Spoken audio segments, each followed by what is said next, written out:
நண்பர்கள் அனைவருக்கும் வணக்கம். இன்னைக்கு நம்ம பார்க்கக்கூடிய இலக்கண பகுதி ரொம்ப ரொம்ப ரொம்ப ரொம்ப ரொம்ப முக்கியமான ஒரு இலக்கண பகுதி. ஏன் அப்படின்னா போட்டித் தேர்வுல அடிக்கடி கேட்கின்ற ஒரு இலக்கண பகுதி. ஊமை தொகை. தொகை என்றால் என்ன? தொகை என்றால் மறைந்து வருவது. ஓமை. ஓமை என்றால் என்ன? ஓமை என்றால் இப்ப இது ஒரு பொருள் சரிங்களா? இந்த ஒரு பொருளை எப்படி இருக்கு அப்படிங்கிறத இப்ப நம்ம விளக்கணும். சரிங்களா? இந்த ஒரு பொருள் எப்படி இருக்கு அப்படிங்கிறத நம்ம விளக்குவதற்கு இந்த பொருளை விட மிகுதியான ஒன்றோடு அல்லது இந்த பொருளுக்கு நிகரான ஒன்றை வைத்து இதனோடு ஒப்பீடு செய்ய வேண்டும். சரிங்களா? அப்ப இது ஒப்பீடு செய்யப்படும் பொருள், அது ஓமயம். சரிங்களா? இது கூட இன்னொரு பொருளை ஒப்பீடு படுத்துறோம் இல்லைங்களா, அதுதான் ஓமை. எப்படி அப்படின்னா இப்ப பாருங்க, ஓமை என்றால் என்ன? ஒப்பிடக்கூடிய பொருள். ஓமயம் ஒப்பீடு செய்யப்படும் பொருள். அதாவது நம்ம எந்த பொருளை விளக்குறோமோ, இப்ப இது ஒரு பொருள். இப்ப எடுத்துக்கிட்டு பாருங்க, மலர் கை. சரிங்களா? மலர் கை. கை இதெல்லாம் நம்ம ஒப்பீட்டு செய்யக்கூடிய பொருள். சரிங்களா? இந்த பொருளை தான் இப்ப நம்ம விளக்க போறோம். இப்ப கை, இந்த கை எப்படி இருக்கான்? மலர் போல இருக்கான். அப்ப இத கூட இன்னொரு பொருளை நம்ம ஒப்பீடு படுத்துறோம் இல்லைங்களா, அதுதான் ஓமை. இப்ப மலர் அப்படிங்கிறது ஓமை. அப்ப மலர் போன்ற கை. கை எப்படி இருக்கான்? அந்த மலர் போல அப்படி மென்மையாக இருக்கான். புரியுதுங்களா? ஓமை அப்படின்னா என்ன? அப்ப இந்த ஓமை ஓமயம் இது இரண்டையும் நம்ம இணைக்க வேண்டும் என்றால், ஏன்னா இது ஒரு சொல். இப்ப கை அப்படிங்கிறது தனியா ஒரு சொல், மலர் அப்படிங்கிறது தனியான ஒரு சொல். அப்ப இந்த இரண்டு சொல்லையும் நம்ம ஒரு சொல்ல இணைக்கணும். சரிங்களா? அப்படி இணைக்க வேண்டும் என்றால் அதற்கு இடையில் ஒரு உருபை பயன்படுத்த வேண்டும். அந்த உறுப்பு தான் ஓம உறுப்பு. சரிங்களா? ஓம உறுப்புகள் நமக்கு தெரியும். போல, போன்ற, அன்ன, மான, ஒப்ப.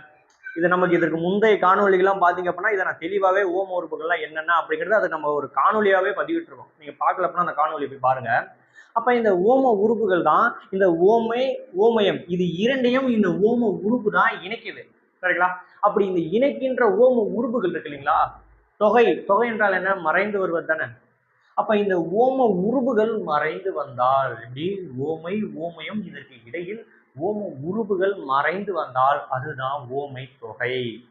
இப்ப எடுத்துக்காட்டு பாருங்க, மலர்கை. சரிங்களா? இப்ப மலர் போன்ற கை. பாருங்க, போன்ற என்ற ஒரு ஓம உருவு இங்க வெளிப்படையா வந்திருக்கு. ஆனா இங்க பாருங்க, இதற்கு இடையில மறைந்து வந்திருக்கா, அதுதான் ஓமை தொகை. பாருங்க, மதிமுகம். முகம். சரிங்களா? முகம் எப்படி இருக்கான் பாக்குறதுக்கு? மதி போல. மதினா நிலவு. அந்த நிலவு போல பிரகாசமா ஜொலிக்குதான் முகம். சரிங்களா? அப்ப பாருங்க, மதி போன்ற முகம். அப்ப முகம் அப்படிங்கிறது என்னது? அந்த பொருளை தான் இப்ப நம்ம விளக்க போறோம். அது ஓமயம். அது எதுக்கு கூட ஒப்பிடுறோம்? மதி, நிலவு கூட ஒப்பிடுறோம். அப்ப அந்த ஒப்பிடக்கூடிய பொருள் இருக்கு இல்லைங்களா, அதுதான் ஓமை. அப்ப பாருங்க, ஓமை ஓமயம் இதற்கு இடையில பாருங்க, இந்த ஓம உருவு இங்க மறைந்து வந்திருக்கா, அதுதான் ஓமை தொகை. பாருங்க, தேன்மொழி. மொழி, நம்ம பேசுகின்ற மொழி இருக்கு இல்லைங்களா, அந்த மொழி பேசும்போது எப்படி இருக்கான்? அப்படி தேன் போல தித்திக்குதான்.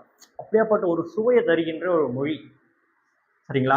அப்ப பாருங்க, தேன் போன்ற மொழி. அப்ப மொழி இதைதான் நம்ம ஓமயம். அப்ப தேன் அப்படிங்கிறது ஓமை. ஏன்னா இந்த ஓமயத்தை விளக்குவதற்கு இதை நம்ம அது கூட சேர்க்கிறோம். பாருங்க, தேன் போன்ற மொழி. போன்ற என்ற ஓம உருவு இதற்கு இடையில மறைந்து வந்திருக்கா, அப்ப ஓமை ஓமயம் இதற்கு இடையில் ஓம உருவு மறைந்து வந்தால் அதுதான் ஓமை தொகை. இப்ப ஓமை தொகை அப்படிங்கிற ஒரு இலக்கண பகுதி உங்களுக்கு தெளிவா புரிஞ்சிருக்கும்னு நினைக்கிறேன். ஏன்னா இது ரொம்ப ரொம்ப ரொம்ப போட்டித் தேர்வுகள்ல முக்கியமான ஒரு இலக்கண பகுதி. சரிங்களா?